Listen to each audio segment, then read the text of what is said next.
بسم الله الرحمن الرحيم. السلام عليكم ورحمة الله وبركاته.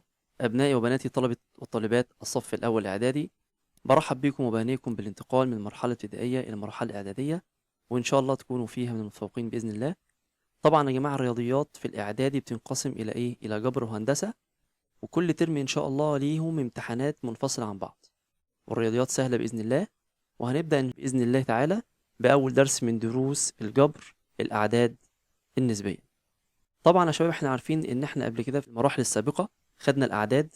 كان اول حاجة خدناها كان اعداد العد، ودي كانت رمزها رمز ايه؟ رمز عين. اعداد العد دي اللي هي بنبدأ فيها من كام؟ بنبدأ فيها من 1 2 3 4 5 6 الى ما لا نهاية. كبرنا بعد كده وخدنا حاجة اسمها الاعداد الطبيعية وكان رمزها طه. طيب الاعداد الطبيعية هي عبارة عن ايه؟ عبارة عن اعداد العد باضافة للرقم صفر. يعني الاعداد الطبيعية بدأ منين؟ بدأ من الصفر، 1 2 3 4 5 إلى ما لا نهاية. يعني طه هي عين اتحاد مجموعة الصفر. بعد كده خدنا الأعداد الصحيحة، تمام، اللي هي رمزها مين؟ اللي هي رمزها صاد. والأعداد الصحيحة دي بننقسم إلى إيه؟ بننقسم إلى 3 أقسام. عندي مجموعة الصفر، تمام كده، دوت رقم لا سالب ولا موجب. وعندي اللي على يمين الصفر كان إيه؟ اسمها الأعداد الصحيحة الموجبة، اللي هي 1 2 3 4 5، اللي هي مجموعة أعداد العد يعني. دي اسمها صاد الموجبة، اللي هي أعداد العد. واللي على شمال الصفر اللي هو مين؟ اللي هو كان -1 -2 -3، دي اسمها الأعداد الصحيحة السالبة. يبقى إذا الأعداد الصحيحة بتنقسم لكام جزء؟ بتنقسم لجزئين: أعداد صحيحة موجبة وأعداد صحيحة سالبة، وفي النص مجموعة مين؟ الصفر، يبقى دي التالتة. إن شاء الله بقى السنة دي بإذن الله عندنا إيه؟ حاجة كبيرة شوية، يعني إحنا كده هنكبر شوية كمان عن الأعداد الصحيحة. عندنا حاجة اسمها الأعداد النسبية. الأعداد النسبية رمزها يا شباب؟ رمزها نون. ولو تلاحظ معايا كده الأعداد النسبية هي عبارة عن الأعداد الصحيحة بالإضافة لمين؟ بالإضافة إلى الكسور. تمام؟ يعني الكسور اللي هو زي مين؟ زي نص، ربع، 5/6، أي كسر. يبقى أي كسر هي إيه؟ هو عدد نسبي. أي كسر هو عدد نسبي بالإضافة للأعداد الصحيحة كلها اللي هي الموجبة والسالبة ومجموعة مين؟ مجموعة الصفر. طيب يعني أنا ممكن أقول كده مثلا، أقول 0/5. 0/5 فيها كام؟ فيها الصفر، يبقى دوت عدد نسبي. ممكن أقول 5/10. طيب 5/10 اللي هي كام؟ اللي هي 5/10، يبقى 5/10 عدد نسبي. وكذلك ال25/100 أو أي رقم من 100 برضو عدد إيه؟ عدد نسبي. يبقى إذا الأعداد النسبية هي عبارة عن الأعداد الصحيحة زائد الكسور، بس عندي شرط واحد، إن المقام لا يساوي الصفر. بشرط إن المقام لا يساوي الصفر. يعني ما ينفعش أقول مثلا 6/0. 6/0 ليس لها إيه؟ ليس لها معنى. تمام؟ لكن ينفع أقول مثلا إيه؟ 7 مثلا على 1، فيها الكام؟ فيها السبعة، كده رقم صحيح. ينفع أقول مثلا إيه؟ أقول 0 على كام؟ على 5، فيها الكام؟ فيها الصفر. لكن ما ينفعش أقول إيه؟ ما ينفعش أقول أي رقم على الصفر.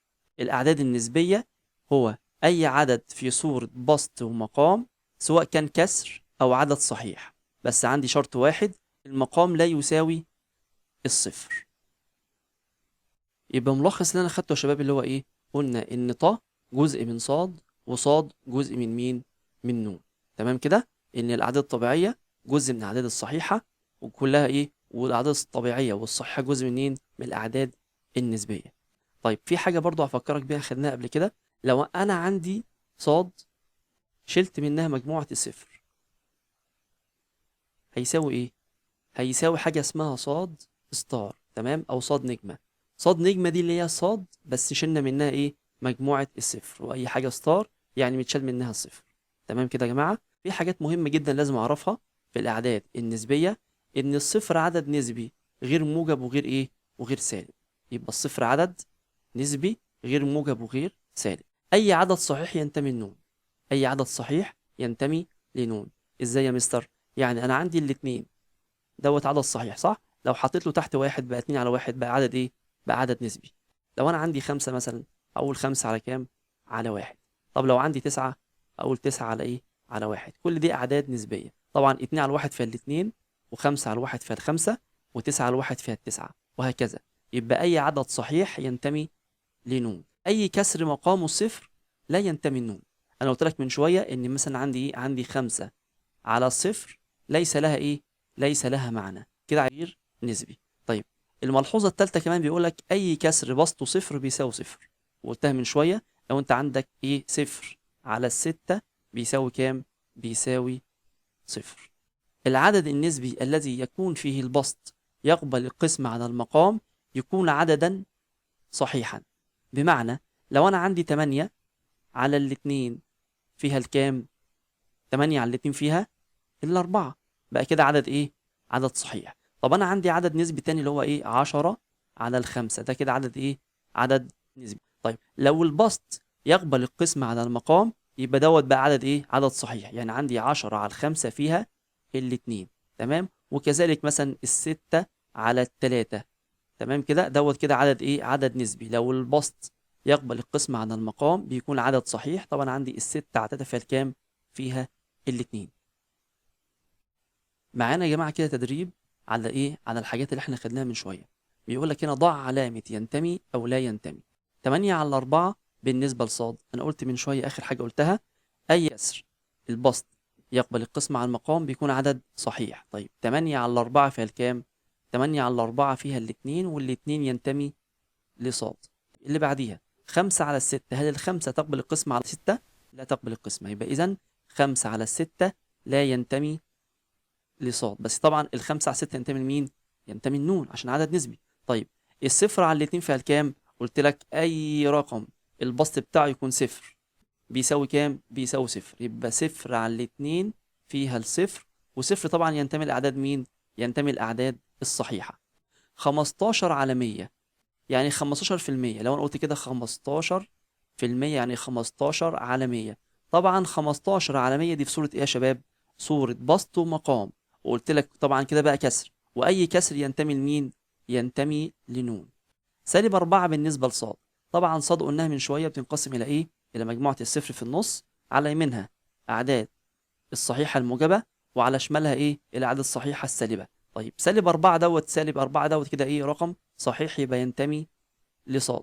7 على الصفر ليس لها معنى، يبقى إذا لا تنتمي لنون. 1.5 بالنسبة لصاد. الأعداد النسبية فيها كسور صح؟ أما الأعداد الصحيحة لا يوجد بها إيه؟ لا يوجد بها كسور. يبقى 1.5 بالنسبة لصاد لا ينتمي للأعداد الصحيحة. 2/10 بالنسبة لنون. أنا قلت لك من شوية إن 15% أو أي رقم في المية أو أي رقم من 10 دوت كده كسر. يعني 2/10 هو عبارة عن كام؟ 2 على 10، والاتنين على 10 دوت كده إيه؟ كسر، والكسور كلها تنتمي لنون. تمام؟ التدريب اللي بعد كده بيقول لك اكتب 3 صور للعدد النسبي 2 على 5. انا ممكن احط اي عدد لو كان كسر احطه بكذا ايه؟ بكذا طريقة، تمام؟ او ممكن يديلي ارقام لا نهائية من الكسور. يعني عندي مثلا 2 على 5، لو ضربت المقام في رقم هضرب البسط في نفس الايه؟ في نفس الرقم. طب لو ضربت الاثنين، مثلا الاثنين البسط في 2 والمقام في 2، طب الاثنين في 2 بكام؟ ب4. والاتنين في 5 ب10. هختصر برضو لو اختصرت الأربعة على الأربعة فيها الاتنين، هنا 4 على الاتنين فيها الاتنين، و10 على الاتنين فيها الخمسة، اداني برضو الكسر هو. ممكن أقول إيه تاني؟ رقم تاني برضو بيكافئ نفس الشكل ده، اللي هو كام؟ اللي هو 6 على الكام؟ 6 على ال15. طيب لو اختصرت الستة على التلاتة فيها الكام؟ فيها الاتنين، وال15 على التلاتة فيها الكام؟ فيها الخمسة. كذلك برضو عندي كام؟ عندي ال10 على ال25. لو قلت 10 على 5 فيها الاتنين، وال25 على الخمسة فيها الكام؟ فيها الخمسة. يبقى أنا كده ممكن أحط أعداد لا نهائية، تمام كده، على أي كسر ممكن أحطه بأعداد إيه؟ بصوت أعداد لا نهائية. طب هو هنا عايز 3 صور للعدد النسبي 2 على 5. طبعا عندي إيه؟ الاتنين على 5 ده ممكن أضربه كام؟ هضرب في 2، يبقى هضرب البسط في 2 وأضرب المقام في 2. طيب الاتنين في 2 ب4، والاتنين في 5 ب10. دي كده صورة. ممكن اقول لي كده واحد تاني يقول لي يا مستر، طب انا ممكن اقول الاتنين على الخمسة هضربها في كام؟ هضربها في 4. تمام، يبقى هضرب البسط في 4 والمقام في 4، والحاجات دي خدناها في ابتدائي. الاتنين في 4 ب8، والأربعة في 5 ب20، يبقى ال8 على 20 هي الاتنين على الخمسة. طيب ممكن اقول، وممكن برضو حد تاني يقول لي ايه؟ يقول لي يا مستر ما انا عندي الاتنين على الخمسة ممكن اضربهم في الكام؟ اضربهم في 10. 2 في 10 والخمسة في 10. تمام. طيب يلا بينا نضرب سوا. البسط هضربه في 10، الاتنين في 10 ب20، والخمسة في 10 ب50.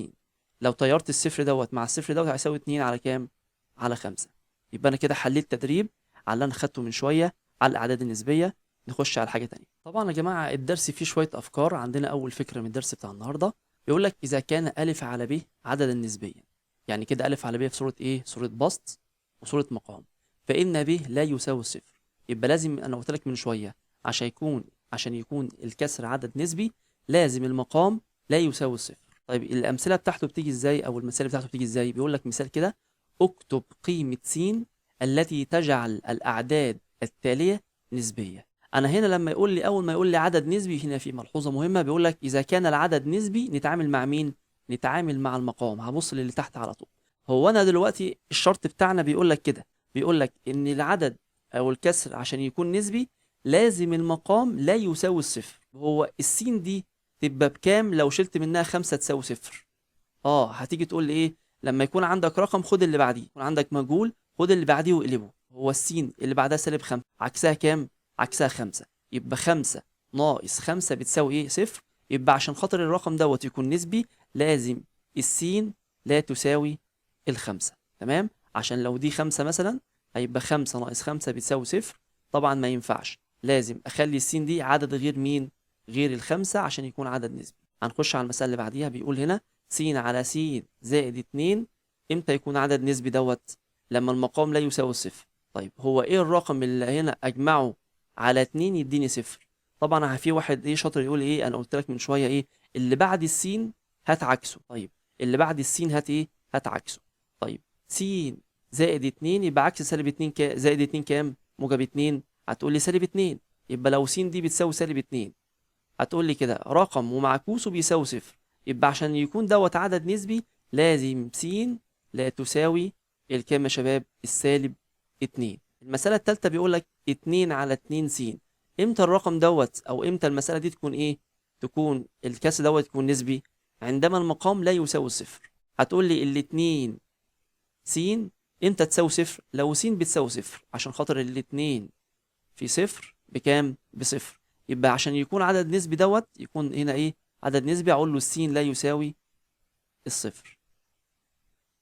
يبقى لما يجي يقول لك كده عدد نسبي بتعامل مع مين؟ مع المقام. تمام؟ ممكن تحلها بطريقه تانية سهله شويه. طب س ناقص 5 خليها بصوره معادله. س ناقص 5 خليها بصوره معادله. هتقول لي س ناقص 5 تساويها بالصفر. طيب ودي دي الناحيه التانية بعكس الاشاره. ادي بس فضل لك س بتساوي كام؟ بتساوي 5. يبقى عشان يكون عدد نسبي يبقى س لا تساوي الخمسة، وهكذا. تدريب تاني بقول لك كده: العدد 5 على س ناقص 2 يكون عددا نسبيا عندما س لا تساوي الكام؟ ودوت بيجي على طول في الامتحان وبيجي في التدريبات. انا قلت لك من شويه خلي المقام يتعامل مع المقام، ساوي المقام بالصفر او هات اللي بعد السين وهات ايه؟ وهات ايه؟ عكسها. س ناقص 2، ناقص 2 دي اللي هو سالب 2. طب عكس السالب 2 كام؟ عكس السالب 2 موجب 2. يبقى لو دي ب2 يبقى 2 ناقص 2 بيساوي صفر، ما يبقاش عدد نسبي. يبقى العدد دوت يكون نسبي عندما س لا تساوي كام؟ لا تساوي الاتنين. تمام؟ او هاتها بصورة معادلة. هتقول لي س ناقص 2 بيساوي صفر، وادي دي الناحية التانية بعكس الإشارة. يبقى س بتساوي كام؟ 2. طيب لو بتساوي 2 هيبقى عدد غير نسبي، يبقى لازم يكون س لا تساوي الاتنين. ناخده مثال تاني أكتر.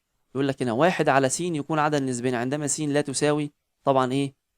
دي سهلة، لا تساوي الصفر. المسألة اللي بعديها أو آخر حاجة بيقول لك 1 على 2 س ناقص 8 يكون عددا نسبيا عندما س لا تساوي. طبعا هاتها هنا في صورة إيه؟ صورة معادلة زي ما قلت لك من شوية. يلا بينا نقوله: 2 س ناقص 8 بيساوي صفر. هناخد دي نوديها بعكس الإشارة. هيتفضل لك 2 س بتساوي كام؟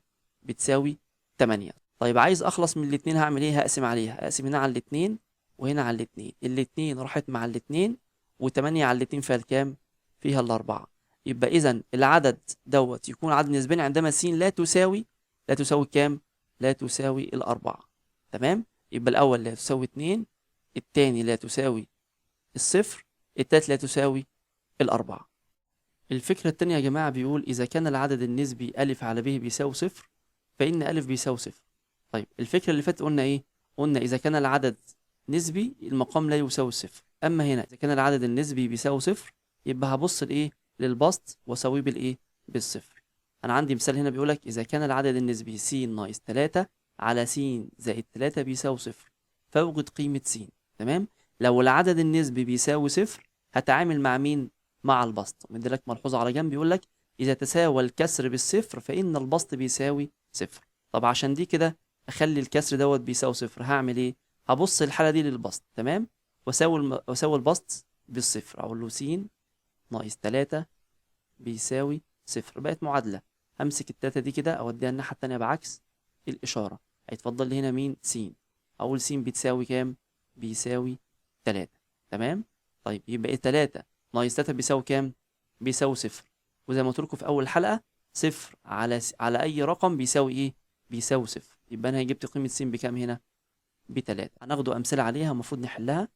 يقول لك العدد النسبي س ناقص 2 على س ناقص 1 يساوي صفر إذا كان س بيساوي كام؟ طالما قال لك بيساوي صفر يبقى هبص هنا لمين؟ هبص للبسط واساوي البسط بكام؟ اساوي البسط بالصفر. او اقول ايه الرقم اللي اطرح منه 2 يساوي صفر؟ برافو عليك، اللي هو كام؟ اللي هو الاتنين. 2 ناقص 2 بيساوي صفر. 6 ناقص س على س ناقص 4 بيساوي ايه؟ بيساوي صفر. انا عايز قيمة س اللي تجعل البسط بتاعي بيساوي صفر. هقول 6 ناقص كام يديني صفر؟ برافو عليك. هتقول لي ايه؟ 6 ناقص 6 بتساوي صفر. يبقى س بتساوي هنا كام؟ بتساوي 6. المسألة اللي بعدها بيقول لك 2 س على س زائد 5 بتساوي صفر. فهو عايز قيمة س هنا. طب ايه الرقم اللي اضربه في 2 يساوي صفر؟ اللي هو كام؟ اللي هو الصفر. يبقى هنا 2 في صفر بصفر. يبقى س قيمتها بكام هنا؟ قيمتها بصفر. نخش على الفكرة اللي بعد كده. الفكرة اللي بعد كده يا شباب إن ساعات بيقول لك ضع في أبسط صورة، ويجيب لك صورة إيه؟ ويجيب لك عدد نسبي في صورة بسط ومقام ويقول لك إيه؟ ضعه في أبسط صورة. طبعا المسائل دي كنت بشتغل فيها في ابتدائي وكنت بحلها سهل جدا. أنا عندي 5 على 25 بشوف العامل المشترك ما بينهم وأقسم عليه. طيب الخمسة على 25 الخمسة وال25 إيه الرقم المشترك ما بينهم؟ هتقول لي كام؟ الخمسة. تمام؟ الرقم دوت على الخمسة والرقم دوت على الكام؟ على الخمسة. طيب 5 على 5 فيها الواحد وال25 على 5 فيها الكام؟ فيها الخمسة. يبقى ال5 على 25 بتساوي خمس. أنا عندي مسألة تانية بيقول 6 سالب 6 على 9 ضعها في أبسط صورة. أحط شرط الكسر بتاعتي وأعمل إيه؟ وأختصر. طيب الستة والتسعة موجودين في جدول الكام؟ موجودين في جدول التلاتة. يبقى هختصر على الكام؟ على التلاتة. يبقى أقول هنا على التلاتة وأقول هنا على الكام؟ على التلاتة. بس خلي بالك في سالب، السالب بيحب البسط. يبقى 6 على 3 فيها الاتنين و9 على 3 فيها الكام؟ فيها التلاتة. يبقى سالب 6 على 9 لما اختصرها في أبسط صورة هيساوي كام؟ هيساوي سالب 2 على التلاتة. المسألة اللي بعدها بيقول لك 27 على 45 ضعها في أبسط صورة. تمام؟ أحط شرط الكسر بتاعتي وأقول ال 27 وال 45 موجودين في جدول الكام؟ موجودين في جدول التسعة. يبقى اختصر على الكام؟ على التسعة. أقول 27 على التسعة و45 على التسعة. 27 على 9 فيها الكام؟ فيها التلاتة. و45 على 9 فيها الكام؟ 45 على 9 فيها الخمسة. يبقى 27 على 45 بتساوي 3 على 5. نفس المسألة برضو بيقول لك 4. مسألة رقم 4 بتقول سالب 12 على 30 اجعلها في أبسط إيه؟ في أبسط صورة. أنا قلت لك من شوية إن السالب بيحب البسط فخلي السالب فوق. طيب ال 12 وال 30 ال 12 وال 30 موجودين في جدول الكام؟ الستة. طيب يبقى أقول 12 على الستة فيها الكام؟ 12 على الستة فيها الاتنين و30 على الستة فيها الخمسة. يبقى سالب 12 على 30 بتساوي سالب 2 على 5. ممكن برضو تعملهم بالآلة وهتكون سهل جدا إن شاء الله. عندك بعد كده برضو الفكرة اللي بعد ذلك بيقول لك اكتب الأعداد الآتية في صورة نسبة مئوية. أنا قلت لك من شوية إن الأعداد النسبية ممكن تيجي على صورة عدد صحيح سواء كان موجب أو سالب أو صفر، أو ممكن تيجي على صورة عدد عشري أو عدد إيه؟ أو عدد مئوي.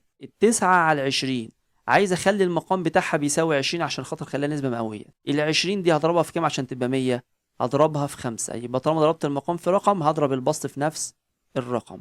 طيب الخمسة في 9 بكام؟ ب45. طب ال20 في 5 بكام؟ ب100، 45%. اللي بعديها بيساوي 2 على 5، عايز يجعلها في صورة نسبة مئوية. طيب عايز اخلي ال5 دي بتساوي كام؟ 100.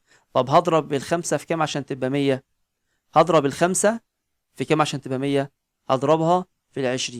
يبقى هضرب البسط برضو في كام؟ في 20. طيب يلا بينا نحط الشرطة الكسر بتاعتنا. يلا، 0 في 2 بصفر، والاتنين في 2 ب4، 0 في 5 بصفر، والاتنين في 5 ب10. بقت 40 على 100، يعني 40%. المسألة اللي بعديها بيقول لك 30 على 1000، عايز اخليها في صورة نسبة مئوية. طبعا دي سهلة، هشيل الصفر من ايه؟ من البسط، وصفر من المقام. هتفضل لي 3 على 100، يعني 3 على 100 يعني بيساوي 3 من 100. طبعا هنا انا عندي تدريب على اللي انا خدته من شويه. تمام كده، افتكر معايا، احنا كده بنلخص الدرس خلاص في المسائل دي كلها. بيقول لك 0 على 6 بيساوي كام؟ قلت لك اي رقم البسط بتاعه بيساوي صفر يبقى بيساوي كام؟ صفر. 0 على 6 فيها الكام؟ فيها الصفر. طيب لكن اي رقم على الصفر ليس له معنى، يبقى هنا ليس له معنى. س على 5 بيساوي صفر. امتى س على 5 بتساوي صفر؟ قلنا اذا كانت س بتساوي كام؟ س بتساوي صفر. طيب قلت لك لما يكون العدد بيساوي صفر هبص للبسط، لكن لما يكون عدد نسبي هبص مين؟ هبص للمقام. 7 على س تنتمي النون، إذا كانت س لا تساوي كام؟ سامع حد برافو بيقول عليه كام؟ بيقول لا تساوي الصفر، يبقى لا تساوي الصفر. 3 على س ناقص 5 تنتمي النون. أول ما يقول لك تنتمي النون يبقى همسك المقام بتاعي أساويه بالكام؟ بالصفر. هودي الخمسة بعكس الإشارة، يبقى الخمسة يبقى إذا هساوي كام؟ يبقى س بتساوي 5. أو ممكن أقول إيه الرقم اللي أطرح منه 5 يديني صفر؟ تمام كده، اللي هو كام؟ اللي هو الخمسة. يبقى دوت عشان يكون عدد نسبي لازم يكون رقم غير الخمسة، عشان 5 ناقص 5 بتساوي صفر. يبقى إذا كانت س يبقى دوت يكون نسبيا إمتى؟ عندما س لا تساوي الخمسة. المسألة اللي بعد كده بيقول لك 3 على س زائد 4 تنتمي النون. بيقول لك إذا كانت س لا تساوي، طبعا أول ما أقول لك تنتمي النون همسك المقام أساويه بالصفر وأخليها معادلة. يبقى س زائد 4 وأديها بعكس الإشارة يبقى كام؟ هيبقى سالب 4. يبقى س لا تساوي سالب 4. طيب عندي مسألة بيقول لك 3 على س ناقص 7 لا تنتمي النون. طالما لا تنتمي النون يبقى دوت عدد غير نسبي. طب امتى الكسر يكون عدد غير نسبي؟ لو المقام بتاعه بيساوي كام؟ بيساوي الصفر. طيب كام ناقص 7 يساوي صفر؟ يبقى س هي بتساوي كام؟ بتساوي 7، عشان 7 ناقص 7 بيساوي صفر. يبقى دوت لا ينتمي النون إذا كانت س بتساوي 7. آخر مسألة عندي بيقول لك س زائد 9 على 7 بيساوي الصفر. امتى دوت الكسر دوت يساوي صفر؟ قلت لك عندما يكون البسط بيساوي صفر. يبقى هخلي البسط هنا أساويه بالصفر واخليه صورة معادلة عدل. تمام؟ أودي التسعة الناحية التانية بعكس الإشارة، هيبقى كام؟ هيبقى سالب 9. يبقى إذا كانت س بتساوي سالب 9، عشان سالب 9 زائد 9 بيساوي صفر. كده احنا وصلنا لغاية نهاية الحلقة. تمام كده يا جماعة، وإن شاء الله درس سهل جدا مفيهوش أي مشكلة، وبأمر الله عز وجل هنستمر في شرح المنهج لغاية الآخر إن شاء الله. لو أنت مش عامل اشتراك للقناة اعمل اشتراك للقناة وفعل زر الجرس واعمل لايك عشان خاطر يوصل لأكبر عدد من أصحابكم. وإن شاء الله نتقابل في حلقات قادمة إن شاء الله. والسلام عليكم ورحمة الله وبركاته.